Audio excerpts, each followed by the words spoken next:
ದೈವದ ನುಡಿಗಳಾಗ್ಬೋದು, ತುಳುವಲ್ಲಿ ಬಂದಂಥ ಎಲ್ಲ ವಿಚಾರಗಳಾಗ್ಬೋದು, ಅಥವಾ ಜನಪದ ಹಾಡುಗಳಾಗ್ಬೋದು, ಎಲ್ಲವೂ ತುಳುವಲ್ಲೇ ಇತ್ತು, ಇವತ್ತಿಗೂ ತುಳುವಲ್ಲೇ ಇರುತ್ತೆ. ಇನ್ನು 50 ಕಾಂತಾರ ಆದರೂ ಒಂದು ತುಳುವಲ್ಲಿ ಅಥವಾ ಮಂಗಳೂರು ಕನ್ನಡದಲ್ಲಿ ಇದ್ರೆ ಅಥವಾ ಕರಾವಳಿ ಕನ್ನಡದಲ್ಲಿ ಇದ್ರೆ ಹಂಗೆ ಇರುತ್ತೆ. ಉಳಿದ ವಿಚಾರಗಳನ್ನ ಚೇಂಜ್ ಮಾಡ್ತೀವಿ. ಪ್ಯಾನ್ ಇಂಡಿಯಾ ಆದ ತಕ್ಷಣ ಯಾವ ಮೂಲ ಎಲ್ಲಿಯ ಕಥೆಯನ್ನು ಹೇಳ್ತೀವಿ ಅನ್ನೋದು ಚೇಂಜ್ ಆಗೋದೇ ಇಲ್ಲ ಕಾಂತಾರ ವಿಚಾರದಲ್ಲಿ.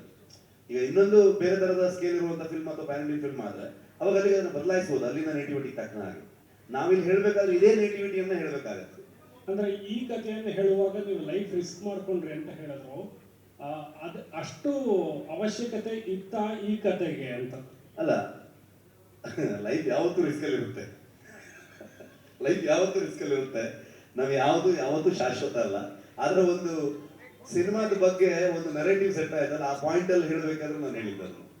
ದೈವದ ನುಡಿಗಳಾಗ್ಬೋದು, ತುಳುವಲ್ಲಿ ಬಂದಂಥ ಎಲ್ಲ ವಿಚಾರಗಳಾಗ್ಬೋದು, ಅಥವಾ ಜನಪದ ಹಾಡುಗಳಾಗ್ಬೋದು, ಎಲ್ಲವೂ ತುಳುವಲ್ಲೇ ಇತ್ತು, ಇವತ್ತಿಗೂ ತುಳುವಲ್ಲೇ ಇರುತ್ತೆ. ಇನ್ನು 50 ಕಾಂತಾರ ಆದರೂ ಒಂದು ತುಳುವಲ್ಲಿ ಅಥವಾ ಮಂಗಳೂರು ಕನ್ನಡದಲ್ಲಿ ಇದ್ರೆ ಅಥವಾ ಕರಾವಳಿ ಕನ್ನಡದಲ್ಲಿ ಇದ್ರೆ ಹಂಗೆ ಇರುತ್ತೆ. ಉಳಿದ ವಿಚಾರಗಳನ್ನ ಚೇಂಜ್ ಮಾಡ್ತೀವಿ. ಪ್ಯಾನ್ ಇಂಡಿಯಾ ಆದ ತಕ್ಷಣ ಯಾವ ಮೂಲ ಎಲ್ಲಿಯ ಕಥೆಯನ್ನು ಹೇಳ್ತೀವಿ ಅನ್ನೋದು ಚೇಂಜ್ ಆಗೋದೇ ಇಲ್ಲ ಕಾಂತಾರ ವಿಚಾರದಲ್ಲಿ. ಈಗ ಇನ್ನೊಂದು ಬೇರೆ ತರದ ಸ್ಕೇಲ್ ಇರುವಂಥ ಫಿಲ್ಮ್ ಅಥವಾ ಪ್ಯಾನ್ ಇಂಡಿಯನ್ ಫಿಲ್ಮ್ ಆದ್ರೆ ಅವಾಗ ಅಲ್ಲಿಗೆ ಅದನ್ನು ಬದಲಾಯಿಸಬಹುದು, ಅಲ್ಲಿನ ನೇಟಿವಿಟಿಗೆ ತಕ್ಕನಾಗಿ. ನಾವಿಲ್ಲಿ ಹೇಳ್ಬೇಕಾದ್ರೆ ಇದೇ ನೇಟಿವಿಟಿಯನ್ನ ಹೇಳ್ಬೇಕಾಗತ್ತೆ. ಅಂದ್ರೆ ಈ ಕಥೆಯನ್ನು ಹೇಳುವಾಗ ನೀವು ಲೈಫ್ ರಿಸ್ಕ್ ಮಾಡ್ಕೊಂಡ್ರಿ ಅಂತ ಹೇಳಿದ್ರು, ಅದು ಅಷ್ಟು ಅವಶ್ಯಕತೆ ಇತ್ತ ಈ ಕತೆಗೆ ಅಂತ?